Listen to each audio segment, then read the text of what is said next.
ನಮಸ್ಕಾರ ವೀಕ್ಷಕರೇ, ಶ್ರೀಗರಿ ವಾರ್ತೆಗರಿಗೆ ಸ್ವಾಗತ. ನಾನು ನಿಮ್ಮ ಗ್ರಹೇಶ್ವರ ಗಾರ್ಡಿಗೇಂದ್ರ. ದಿನಾಂಕ ಮೇ 18, 2026ರಂದು ಮಾಜಿ ಪ್ರಧಾನಮಂತ್ರಿ ಜೆಡಿಎಸ್ ವರಿಷ್ಠರಾದ ಎಚ್.ಡಿ. ದೇವೇಗೌಡರ 94ನೇ ಹುಟ್ಟುಹಬ್ಬವನ್ನು ಮೈಸೂರು ನಗರ ಜಿಲ್ಲೆ ಜೆಡಿಎಸ್ ಕಚೇರಿಯಲ್ಲಿ ಮುಖಂಡರು ಕೇಕ್ ಕತ್ತರಿಸುವ ಮೂಲಕ ಆಚರಿಸಿದರು. ಬಳಿಕ ಕಚೇರಿಯ ಮುಂಭಾಗ ಜೆಡಿಎಸ್ ರಾಜ್ಯ ರಾಜಕೀಯ ವ್ಯವಹಾರಗಳ ಸಮಿತಿಯ ಸದಸ್ಯರಾದ ಮಾಜಿ ಸಚಿವ ಸಾರಾ ಮಹೇಶ್ ಸಿಹಿ ವಿತರಿಸಿದರು. ಈ ಸಂದರ್ಭದಲ್ಲಿ ವಿಧಾನ ಪರಿಷತ್ ಸದಸ್ಯ ಸಿಎನ್ ಮಂಚೇಗೌಡ, ಪಕ್ಷದ ನಗರ ಅಧ್ಯಕ್ಷ ಎಸ್ಬಿಎಂ ಮಂಜು, ಮಾಜಿ ಮೇಯರ್ ಆರ್ ಲಿಂಗಪ್ಪ, ರಾಜ್ಯ ವಕ್ತಾರ ಎನ್ಆರ್ ರವಿಚಂದ್ರೇಗೌಡ, ಪಾಲಿಕೆ ಮಾಜಿ ಸದಸ್ಯರಾದ ಪ್ರೇಮಾ ಶಂಕರೇಗೌಡ, ರಮೇಶ ರಮಣಿ, ಭಾಗ್ಯ ಮಾದೇಶ್, ಮುಖಂಡರಾದ ರಮೇಶ್, ಕೆಟಿ ಚಲವೇಗೌಡ, ಕೃಷ್ಣ, ರವಿ, ವರುಣ, ಪ್ರಶಾಂತ, ರಾಮು, ಆನಂದ, ಅಧ್ಯಕ್ಷೆ ಹೇಮಾವತಿ ಹಾಗೂ ಮುಂತಾದವರು ಉಪಸ್ಥಿತರಿದ್ದರು. ಈ ರಾಷ್ಟ್ರದ ಮಣ್ಣಿನ ಮಗ ಎಚ್.ಡಿ. ದೇವೇಗೌಡ ಅಪ್ಪಾಜಿ ಅವರಿಗೆ, ಈ ರಾಷ್ಟ್ರದ ಮಣ್ಣಿನ ಮಗ ಎಚ್.ಡಿ. ದೇವೇಗೌಡ ಅಪ್ಪಾಜಿ ಅವರಿಗೆ ಚಿಕ್ಕ ಸುಧಾಗ ನಾವು ಕಾರ್ಯಕ್ರಮದಲ್ಲ. ಆದ್ರಿಂದ ಪಕ್ಷಕ್ಕೆ ಅಧಿಕಾರ ತಗೊಳ್ಳೋದು ಮುಖ್ಯ ಅಲ್ಲ, ಪಕ್ಷದ ಕೆಲಸ ಮಾಡೋದು ಮುಖ್ಯ, ಪಕ್ಷನ ಉಸಿರಾಗಿ ನಡೆಸಿಕೊಂಡು ಹೋಗೋದು ಮುಖ್ಯ ಅಂತ ಹೇಳಿ ಇವತ್ತು ಏನು ದೇವೇಗೌಡರ ಅಪ್ಪಾಜಿಯವರ ಹುಟ್ಟುಹಬ್ಬನ ನಾವೆಲ್ಲರೂ ಮಾಡ್ತಾ ಇದ್ದೀವಿ. ಈ ಮುಂದಿನ ದಿನಗಳಲ್ಲಿ ಅವರು ಹುಟ್ಟುಹಬ್ಬನ ಇನ್ನೂ ಹೆಚ್ಚಿನ ರೀತಿಯಲ್ಲಿ ನಮ್ಮ ಜೆಡಿಎಸ್ ಪಕ್ಷದ ಕಚೇರಿ ಒಳಗಡೆ ಮಾಡಿ ಅದ್ಭುತವಾಗಿ ಮಾಡಬೇಕು. ಈ ರಾಷ್ಟ್ರದ ಮಣ್ಣಿನ ಮಗ ಮಾಜಿ ಪ್ರಧಾನಮಂತ್ರಿಗಳು ಹಾಗೂ ರಾಷ್ಟ್ರೀಯ ಜನತಾ ದಳದ ಅಧ್ಯಕ್ಷರಾದಂಥ ಎಚ್.ಡಿ. ದೇವೇಗೌಡ ಅಪ್ಪಾಜಿಯವರವರ 94ನೇ ಹುಟ್ಟುಹಬ್ಬವನ್ನು ನಮ್ಮ ಪಕ್ಷದ ಕಚೇರಿಯಲ್ಲಿ ನಮ್ಮೆಲ್ಲ ಹಿರಿಯ ಮುಖಂಡರ ಸಮ್ಮುಖದಲ್ಲಿ ಇವತ್ತು ಮಾಡ್ತಾ ಇದ್ದೇವೆ. ಇವತ್ತು ಏನು ಅವರ ಆದರ್ಶ, ಅವರ ಹೋರಾಟ, ಅವರ ಸಿದ್ಧಾಂತ, ಅವರು ಹಾಕ್ಕೊಟ್ಟಂಥ ಹೋರಾಟದ ಮುನ್ನುಡಿಯನ್ನು ನಾವೆಲ್ಲರೂ ಸಹ ನೋಡಿದ್ದೇವೆ. ಅವರು ಯಾವತ್ತೂ ಸುಮ್ಮನೆ ಕೂತಂಥ ವ್ಯಕ್ತಿಯಲ್ಲ. ಜನಸಾಮಾನ್ಯರ ಪರವಾಗಿ, ಬಡವರ ಪರವಾಗಿ, ಮಹಿಳೆಯರ ಪರವಾಗಿ, ರೈತರ ಪರವಾಗಿ, ಅದರಲ್ಲೂ ನೀರಿನ ತಜ್ಞರಾಗಿ ಇಡೀ ರಾಜ್ಯಕ್ಕೆ ಹಲವಾರು ಕೊಡುಗೆಗಳನ್ನು ಕೊಟ್ಟಂಥ ಮಾನ್ಯರು. ಈ ರಾಷ್ಟ್ರದ ಪ್ರಧಾನಮಂತ್ರಿಯಾಗಿ ಏನು ಜಮ್ಮು ಕಾಶ್ಮೀರ ಸಮಸ್ಯೆ ಇತ್ತು, ಅವತ್ತು ಅವರೊಬ್ಬರೇ ಹೋಗಿ ಅಂಥ ದೊಡ್ಡ ಸಮಸ್ಯೆಯನ್ನು ಬಗೆಹರಿಸಿದಂಥ ಈ ರಾಷ್ಟ್ರದ ಮಾಜಿ ಪ್ರಧಾನಿಗಳ ಹುಟ್ಟುಹಬ್ಬವನ್ನು ನಾವೆಲ್ಲರೂ ಸಹ ಪಕ್ಷದ ಕಚೇರಿಯಲ್ಲಿ ನಮ್ಮೆಲ್ಲ ಮುಖಂಡರುಗಳು, ಮಹಿಳೆಯರು, ವಿವಿಧ ವಿಭಾಗದ ಎಲ್ಲ ಅಧ್ಯಕ್ಷಗಳು, ಪದಾಧಿಕಾರಿಗಳು ಸಹ ಇಲ್ಲಿ ಆಗಮಿಸಿದ್ದಾರೆ. ನಾವೆಲ್ಲರೂ ಸಹ ಎಲ್ಲ ನಾಯಕರುಗಳು ಸಹ ಇಲ್ಲಿ ಇದ್ದಂಥವರು ಅವರಿಗೆ ಶುಭವನ್ನು ಕೋರಿ ಈಗಾಗಲೇ ನಾವು ಚಾಮುಂಡೇಶ್ವರಿ ಬೆಟ್ಟದಲ್ಲಿ ಪೂಜೆಯನ್ನು ಸಲ್ಲಿಸಿ ನಂತರ ಇಲ್ಲಿ ಕೇಕನ್ನು ಕಟ್ ಮಾಡಿ ನಂತರ ಸಾರ್ವಜನಿಕರಿಗೆ ಸಿಹಿಯನ್ನು ವಿತರಣೆ ಮಾಡುವಂಥ ಕಾರ್ಯಕ್ರಮವನ್ನು ಹಮ್ಮಿಕೊಂಡಿದ್ದೇವೆ. ತಮ್ಮೆಲ್ಲರಿಗೂ ಸಹ ಈ ಕಾರ್ಯಕ್ರಮಕ್ಕೆ ಬಂದದಕ್ಕೆ ಪ್ರಥಮವಾಗಿ ಸ್ವಾಗತವನ್ನು ಕೋರ್ತಾ, ಈ ಸಂದರ್ಭದಲ್ಲಿ ಇದ್ರ ಜೊತೆಗೆ ನಾವು ಪಕ್ಷವನ್ನು ಸಹ ಮುನ್ನಡೆಸುವಂಥ ಕಾರ್ಯಕ್ರಮವನ್ನು ಮಾಡಬೇಕಾಗುತ್ತೆ. ಚಲವೇಗೌಡರು ಹೇಳಿದ್ರು, ಈ ರಾಜ್ಯದ ಮುಖ್ಯಮಂತ್ರಿಯಾಗಿ ನಾವೇನು ಕುಮಾರಣ್ಣನವರನ್ನು ನೋಡಬೇಕು ಅಂತ ಆಸೆಯನ್ನು ಪಡ್ತಾ ಇದ್ದೇವೆ. ನಾವು ಆಸೆ ಪಡೋದು ಮುಖ್ಯ, ಆದರೆ ಆಸೆಯನ್ನು ಈಡೇರಿಸ್ಕೋಬೇಕಾದ್ರೆ ಕೇವಲ ಮಾತಾಡಿದ್ರೆ ಆಗಲ್ಲ. ನಾವೆಲ್ಲರೂ ಸಹ ಒಗ್ಗಟ್ಟಾಗಿ ಒಂದು ಹೋರಾಟದ ಮುಖಾಂತರ ಈ ರಾಜ್ಯದಲ್ಲಿ ಏನಿವತ್ತು ಕರ್ನಾಟಕ ರಾಜ್ಯದಲ್ಲಿ ಜನ ತೀರ್ಮಾನವನ್ನು ಮಾಡ್ತಾ ಇದ್ದಾರೆ, ಇವತ್ತು ಎಲ್ಲವನ್ನು ಸಹ ಕಾಂಗ್ರೆಸ್ ಪಕ್ಷದ ಅವ್ಯವಹಾರಗಳು ಅವ್ರು ಮಾಡ್ತಾ ಇರ್ತಕ್ಕಂಥ ಒಳ್ಳೆ ಕೆಲಸಗಳನ್ನು ಮಾಡದೆ ಈ ರಾಜ್ಯದಲ್ಲಿ ದಿಕ್ಕು ತಪ್ಪಿಸುವಂಥ ಕೆಲಸವನ್ನು ಈ ರಾಜ್ಯದಲ್ಲಿ ಕಾಂಗ್ರೆಸ್ ಸರ್ಕಾರ ಮಾಡ್ತಾ ಇದೆ. ಯಾವುದೇ ಒಂದು ವಸ್ತುವನ್ನು ಸಹ ಏರಿಕೆ ಮಾಡಿರೋಂಥದ್ದನ್ನ ನಾವು ನೋಡೋಕ್ಕೆ ಸಾಧ್ಯನೇ ಇಲ್ಲ. ಇವತ್ತು ಹೇಳ್ತಾರೆ ಜನ, ಹಾಲಿಂದ ಆಲ್ಕೋಹಾಲ್ ತನಕನೂ ಸಹ ಜಾಸ್ತಿ ಮಾಡಿದ್ದಾರೆ. ಸಾಮಾನ್ಯ ಜನರು ಒಂದು 20-30 ಸೈಟನ್ನ ರಿಜಿಸ್ಟರ್ ಮಾಡ್ಕೋಬೇಕು ಅಂತಂದರೆ ಹೆಚ್ಚು ಹಣವನ್ನು ವ್ಯಯ ಮಾಡಬೇಕಾಗುತ್ತೆ. ಇವನ್ನೆಲ್ಲ ಟ್ಯಾಕ್ಸು, ಕುಡಿಯೋ ನೀರು, ಓಡಾಡೋ ಬಸ್ ಫ್ರೀ ಕೊಡ್ತಾರೆ, ಇಲ್ಲಿ ಸಾಮಾನ್ಯ ಜನರಿಗೆ ದರ ಜಾಸ್ತಿ ಮಾಡ್ತಾರೆ. ಅಲ್ಲಿ ಕರೆಂಟು ಫ್ರೀ ಅಂತಾರೆ, ಯೂನಿಟು ಜಾಸ್ತಿ ಮಾಡ್ತಾರೆ. ಇವನ್ನೆಲ್ಲನೂ ಸಹ ಜನ ಗಮನಿಸ್ತಾ ಇದ್ದಾರೆ. ಇವತ್ತು ಏನು ಈ ಕಾಂಗ್ರೆಸ್ ಪಕ್ಷನ ದುರಾಡಳಿತವನ್ನು ತೊಡೆದು ಹಾಕಿ ಈ ಪಕ್ಷವನ್ನು ಮುನ್ನಡೆಸಬೇಕು ಅನ್ನೋ ನಿಟ್ಟಿನಲ್ಲಿ ನಾವೆಲ್ಲರೂ ಸಹ ಹೋರಾಟವನ್ನು ಮಾಡ್ತಾ ಇದ್ದೇವೆ.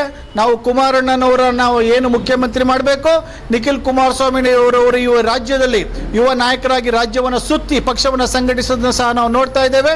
ನಾವೆಲ್ಲರೂ ಸಹ ಸೇರಿ ಈ ಮೈಸೂರು ಜಿಲ್ಲೆಯ ಭಾಗದಲ್ಲಿ ನಾವೆಲ್ಲರೂ ಸಹ ಪಕ್ಷವನ್ನು ಸಂಘಟಿಸೋಣ. ಇವತ್ತು ಮೈಸೂರು ಭಾಗದಲ್ಲಿ ನಮ್ಮ ಜಿಲ್ಲಾ ನಾಯಕರಾದಂಥ ಸಾರಾ ಮಹೇಶ್ ಅಣ್ಣವರಿದ್ದಾರೆ, ಯುವ ನಾಯಕರಾದಂಥ ಹರೀಶ್ ಗೌಡರಿದ್ದಾರೆ, ಮಂಜೇಗೌಡರು ಇದ್ದಾರೆ, MLC ಅವರು, ಮತ್ತು ನಮ್ಮ ವಿವೇಕಾನಂದ ಅವರಿದ್ದಾರೆ, ಮತ್ತು ಹಲವಾರು ಮುಖಂಡರುಗಳು, ಇನ್ನು ನಮ್ಮ ಮಾಜಿ ಮಹಾಪೌರರುಗಳಿದ್ದಾರೆ, ಮಾಜಿ ಅಧ್ಯಕ್ಷರುಗಳಿದ್ದಾರೆ. ನಾವೆಲ್ಲರೂ ಸಹ ಜೊತೆಗೂಡಿ ನಮ್ಮ ಚೆಲ್ಲೇಗೌಡರು ಮತ್ತು ಲಿಂಗಪ್ಪಣ್ಣ ರಮೇಶ್ ಅವರು ಹೇಳಿದಾಗ ಮಾತಾಡ್ತಾ ಇದ್ರು, ನಾವೆಲ್ಲರೂ ಸಹ ಪಕ್ಷವನ್ನು ಸಂಘಟಿಸಬೇಕು. ನಮ್ಮದೊಂದೇ ಗುರಿ. ಇವತ್ತು ಚೆಲ್ಲೇಗೌಡರು ಹೇಳ್ತಾ ಇರೋ ಸತ್ಯ. ಇವತ್ತು ನಾವು ಅಧ್ಯಕ್ಷ ಆಗಿದ್ದೀನಿ, ಚೆಲ್ಲೇಗೌಡರು ಅಧ್ಯಕ್ಷ ಇದ್ದಾಗ ನಾನು ಅವ್ರ ಜೊತೆ ಕೆಲಸವನ್ನು ಮಾಡ್ಕೊಂಡು ಬಂದಿದ್ದೀನಿ. ಪಕ್ಷವನ್ನು ಕಟ್ಟಬೇಕಾದ್ರೆ ನಾನು ಒಬ್ಬ ಕಟ್ಟಕ್ಕಾಗಲ್ಲ. ನಾನು ಎಲ್ಲವನ್ನು ಸಹ ಗಮನಿಸ್ತಾ ಇದ್ದೀನಿ. ನಾನೇನು ಇವತ್ತು ರಾಜಕಾರಣಕ್ಕೆ ಬಂದವನಲ್ಲ, ನಾನು ಯುವ ಮುಖಂಡನಾಗಿ ರಾಜಕಾರಣಕ್ಕೆ ಬಂದವನು. ನಾನೆಲ್ಲವನ್ನು ಗಮನಿಸ್ತಾ ಇದ್ದೀನಿ. ನಾವು ಎಲ್ಲವನ್ನು ಸಹ ನೋಡ್ತಾ ಇದ್ದೀನಿ. ನಾವು ಸುಮ್ಮನೆ ಹೆಚ್ಚಿಗೆ ಮಾತಾಡ್ತಾ ಇಲ್ಲ. ಸಂದರ್ಭ ಬಂದಾಗ ಚರ್ಚೆ ಮಾಡ್ತೀನಿ.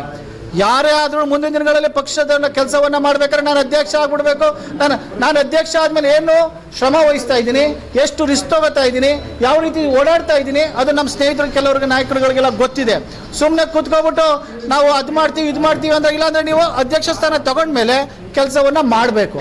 ಬಂದಾಗ ನೀವು ಒಂದು ಜನನ ಕರ್ಕೊಬರ್ಬೇಕು. ಇಲ್ಲ ನಾನು ಒಬ್ಬರೇ ಎಲ್ಲ ಮಾಡೋಕ್ಕಾಗುತ್ತಾ? ಎಲ್ಲರೂ ಸೇರ್ಕೊಂಡ್ರೆ ಹನಿ ಹನಿ ಗುಡಿದ್ರೆ ಹಳ್ಳ ಅನ್ನೋ ಭಾವನೆಯೊಂದಿಗೆ ತಾವೆಲ್ಲರೂ ಸಹ ಸೇರಿ ಈ ಪಕ್ಷವನ್ನು ಕಟ್ಟೋಣ. ನಾವೆಲ್ಲರೂ ಸಹ ಸೇರಿ ಈ ಪಕ್ಷವನ್ನು ಮುನ್ನಡೆಸೋಣ. ನಮ್ಮ ನಾಯಕರುಗಳು ನಮ್ಮ ಮೇಲೆ ವಿಶ್ವಾಸವನ್ನು ಇಟ್ಟು ಈ ಪಕ್ಷಕ್ಕೆ ನನ್ನನ್ನು ಅಧ್ಯಕ್ಷನಾಗಿ ಮಾಡಿದ್ದಾರೆ. ನೀವೆಲ್ಲರೂ ಸಹ ನಮಗೆ ಏನು ಸಹಕಾರವನ್ನು ಕೊಟ್ಟಿದ್ರೆ, ನಾವು ಯಾವತ್ತು ಜೀವನ ಇರೋವರೆಗೂ ಸಹ ನಾವು ಪಕ್ಷದಲ್ಲಿ ನಿಮ್ಮೆಲ್ಲರನ್ನ ಜ್ಞಾಪಿಸ್ಕೊಳ್ತಾ, ನಾವು ಯಾವತ್ತೂ ಸಹ ನಿಮ್ಗೆ ಯಾವತ್ತೂ ಚ್ಯುತಿ ಬರದೇ ಇರೋ ರೀತಿಯಲ್ಲಿ ನಮ್ಮ ನಾಯಕರುಗಳು ಏನು ನಮಗೆ ಅಧಿಕಾರವನ್ನು ಕೊಟ್ಟಿದ್ದಾರೆ, ಅದಕ್ಕೆ ನಾವೆಲ್ಲರೂ ಸಹ ನಾನು ಆಮೇಲೆ ಪಕ್ಷಕ್ಕೆ ಬಂದ ಮೇಲೆ ಅಧ್ಯಕ್ಷ ಆದಮೇಲೆ ಪ್ರತಿಯೊಬ್ಬರಿಗೂ ಸಹ ಕೆಲವರಿಗೆ ಫೋನ್ ಮಾಡಿ ಮಾತಾಡ್ತಾ ಇದ್ದೀನಿ, ಕೆಲವ್ರಿಗೆ ಹೇಳ್ತಾ ಇದ್ದೀನಿ, ಕೆಲವರೆಲ್ಲ ಬರ್ತಾ ಇದ್ದಾರೆ. ಈ ನಿಟ್ಟಿನಲ್ಲಿ ತಾವೆಲ್ಲರೂ ಸಹ ಏನಿವತ್ತು ಪಕ್ಷವನ್ನು ಸಂಘಟಿಸಲು ಕೆಲಸವನ್ನು ಮಾಡ್ತಾ ಇದ್ದೀರಾ, ನಾವೆಲ್ಲರೂ ಸಹ ಸೇರಿ ಪಕ್ಷವನ್ನು ಕಟ್ಟೋಣ. ಈ ದಿನ ದೇವೇಗೌಡ ಅಪ್ಪಾಜಿಯವರು ಏನೋ ಒಂದು ದೃಷ್ಟಿಯಿಂದ ನಾವು ಇವತ್ತು ಏನು ಹೇಳ್ತೀವಿ ಅಂದರೆ, ಅವ್ರ ಬಗ್ಗೆ ಮಾತಾಡಲಿಕ್ಕೆ ನಮ್ಮ ಹತ್ರ ಮಾತುಗಳೇ ಇಲ್ಲ. ಯಾಕಂದರೆ ಇಡೀ ಕರ್ನಾಟಕದ ಒಂದು ಹೆಮ್ಮೆಯ ಪುತ್ರ ಅಂತ ನಾವು ಹೇಳ್ಕೋಬೇಕಾಗುತ್ತೆ. ಅದೇ ರೀತಿ ಭಾರತ ದೇಶದ ಭವ್ಯ ಭಾರತನ ನಿರ್ಮಾಣ ಮಾಡಲಿಕ್ಕೆ ಅವರೂ ಒಂದು ಅಡಿಪಾಯ ಅಂತ ಹೇಳಬೇಕಾಗುತ್ತೆ. ದೇಶದ ಪ್ರಧಾನಮಂತ್ರಿಗಳಾಗಿ 1947ರಿಂದ ಇಲ್ಲಿಯವರೆಗೂ ಕೂಡ ಪ್ರಸ್ತುತ ಅಂದರೆ ಏನು ಸ್ಥಳೀಯ ಚುನಾವಣೆಗಳಿಗೆ ಮಹಿಳೆಯರಿಗೆ ಆದ್ಯತೆ ಕೊಡೋ ಹಂತದವರೆಗೂ ಕೂಡ ಯಾರೂ ಕೂಡ ಚಿಂತನೆ ಮಾಡಲಿಲ್ಲ. ಸಂವಿಧಾನನ ಬರೆದಂತಹ BR ಅಂಬೇಡ್ಕರ್ ಅವರ ಚಿಂತನೆ ಏನಿತ್ತು, ಅವರು ಮಹಿಳೆ ಆಗದಿದ್ರೂ ಕೂಡ ಮಹಿಳೆಯರ ಬಗ್ಗೆ ಚಿಂತನೆ ಮಾಡಿದ್ರು, ಹಿಂದುಳಿದವ್ರ ಬಗ್ಗೆ ಚಿಂತನೆ ಮಾಡಿದ್ರು. ಅದೇ ರೀತಿ ಎಲ್ಲ ಜನಾಂಗಗಳ ಬಗ್ಗೆ ಅರಿತು ಸಂವಿಧಾನನ ರಚನೆ ಮಾಡಿದ್ರು. ಅವರ ಇನ್ನೊಂದು ಅಣು ಅಂತಾನೆ ನಾವು ಕರಿಬೇಕು ದೇವೇಗೌಡರನ್ನ. ಕಾರಣ ಇಷ್ಟೇ, ಅವರು ಕೂಡ ನಮ್ಮ ಮೈಸೂರಿನ ಅರಸರ ನಂತರ ಕರ್ನಾಟಕದಲ್ಲಿ ಏನಾದರೂ ಸಾಕಷ್ಟು ಬದಲಾವಣೆಗಳಾಯಿತು ಅಂದರೆ ಹಿಂದುಳಿದವರ ಬಗ್ಗೆ, ಮಹಿಳೆಯರ ಬಗ್ಗೆ ಏನಾದರೂ ಒಂದಷ್ಟು ಕಾರ್ಯಗಳು ಕೆಲಸಗಳು ಆಯಿತು ರೈತರ ಬಗ್ಗೆ ಅಂದರೆ ಅದು ದೇವೇಗೌಡರ ಅಪ್ಪಾಜಿಯವರ ಕಾಲದಲ್ಲಿ ಅಂತ ನಾವು ಹೇಳಬೇಕಾಗುತ್ತೆ. ಯಾಕಂದರೆ 33% ರಿಸರ್ವೇಷನ್ ತರಲಿಕ್ಕೆ 1947ರಿಂದ ಇಲ್ಲಿವರೆಗೂ ಒಂದು ಮಹಿಳಾ ಪ್ರಧಾನಿ ಆಗಿದ್ದರೂ ಕೂಡ ಇಂದಿರಾ ಗಾಂಧಿಯವರು ತರಕ್ಕಾಗಲಿಲ್ಲ. ಆದರೆ ಅದ್ರ ಬಗ್ಗೆ ಚಿಂತನೆ ಮಾಡಿ ದೇವೇಗೌಡರು 33% ತಂದು ಇವತ್ತು ನಾವು ಮಹಿಳೆಯರು ಇಷ್ಟು ಎಲ್ಲ ರಂಗಗಳಲ್ಲಿ ಅಂದರೆ ಯೋಜನೆಗಳನ್ನ ಅನುಭವಿಸ್ತಿದ್ವಿ, ಯೋಜನೆಗಳನ್ನು ಮಾಡೋ ಜಾಗಕ್ಕೆ ನಾವು ಹೋಗೋವಂಥ ಒಂದು ಅವಕಾಶನ ಕಲ್ಪಿಸ್ಕೊಟ್ರು. ಅದೇ ರೀತಿ ಮೊನ್ನೆ ಅವ್ರು ಇವತ್ತು 94ನೇ ವಯಸ್ಸಿನಲ್ಲಿ ಇದ್ರೂ ಕೂಡ ರಾಜ್ಯಸಭೆಗೆ ಹೋಗಿ ಅವರು ಮತ್ತೆ ಮಹಿಳಾ ಏನು 33% ಮಂಡನೆ ಮಾಡಿ ಮಹಿಳೆಯರಿಗೆ ಆದ್ಯತೆ ಕೊಡಿ ಅಂತ ಮತ್ತೊಮ್ಮೆ ಹೋರಾಟ ಮಾಡಿದ್ರು, ಅಂದರೆ ಧ್ವನಿನ ಎತ್ತಿದ್ರು. ಅದನ್ನು ನಾವೆಲ್ಲ ಇಡೀ ಕರ್ನಾಟಕದ ಮಹಿಳೆಯರು ನಾವು ಯಾವತ್ತೂ ಅದನ್ನು ಮರೆಯೋದಿಲ್ಲ. ಅದೇ ರೀತಿ ನೀರಾವರಿಗೆ ಕೊಟ್ಟಂತಹ ಅವರು ಕೊಡುಗೆಗಳು ಎಕ್ಸಾಂಪಲ್, ನಾವು ಈಗ ಏನು ಕರ್ನಾಟಕದಲ್ಲಿ ನಾವು ಮಂಗಳೂರು ತಿಪ್ಟೂರು ಫೈನಾನ್ಷಿಯಲಿ ಅಂದರೆ ಆರ್ಥಿಕವಾದ ವಹಿವಾಟು ಕರ್ನಾಟಕದಲ್ಲಿ ಮುಖ್ಯ ಪಾತ್ರ ವಹಿಸುತ್ತೆ. ತಿಪ್ಟೂರಿನಲ್ಲಿ ತೆಂಗು ನಶಿಸಿ ಹೋಗುವಂಥ ಸಂದರ್ಭದಲ್ಲಿ ಅಲ್ಲಿ ಹೇಮಾವತಿ ನದಿಯಿಂದ ಇಲ್ಲಿವರೆಗೆ ನೀರು ಉಣಿಸುವಂಥದ್ದು ಮಾಡಿದ್ರು. ಅದೇ ರೀತಿ ಭದ್ರಾ ಡ್ಯಾಮನ್ನು ಮಾಡಿದ್ರು. ಗ್ರೇಟರ್ ಬೆಂಗಳೂರನ್ನ ಹೇಗೆ ಕುಮಾರಣ್ಣನವರು ಮಾಡಿದ್ರು, ಅದೇ ರೀತಿ ಅವರ ಏನು ಅಪ್ಪಾಜಿಯವರ ಆದ್ಯತೆ ಮೇರೆಗೆ ಕುಮಾರಣ್ಣವರು ಕೂಡ ಕಾರ್ಯವನ್ನು ನಡೆಸ್ಕೊಳ್ತಾ ಬಂದರು. ಆ ನಿಟ್ಟಿನಲ್ಲಿ ನಾವು ಹೇಳಿದಾಗ ಮೊದಲನೇದಾಗಿ ಜನತಾ ದರ್ಶನ ಅಂತ ಶುರು ಮಾಡಿದ್ದು ಅಂದರೆ ಪ್ರಜಾಪ್ರಭುತ್ವದ ವ್ಯವಸ್ಥೆಯಲ್ಲಿ ಜನರ ಭಾವನೆಗಳು ಎಷ್ಟು ಮುಖ್ಯ ಅನ್ನೋದನ್ನ ಅರ್ಥವರು ದೇವೇಗೌಡರು. ಹಾಗಾಗಿ ಅವರು ಜನತಾ ದರ್ಶನನ ಶುರು ಮಾಡಿದ್ರು.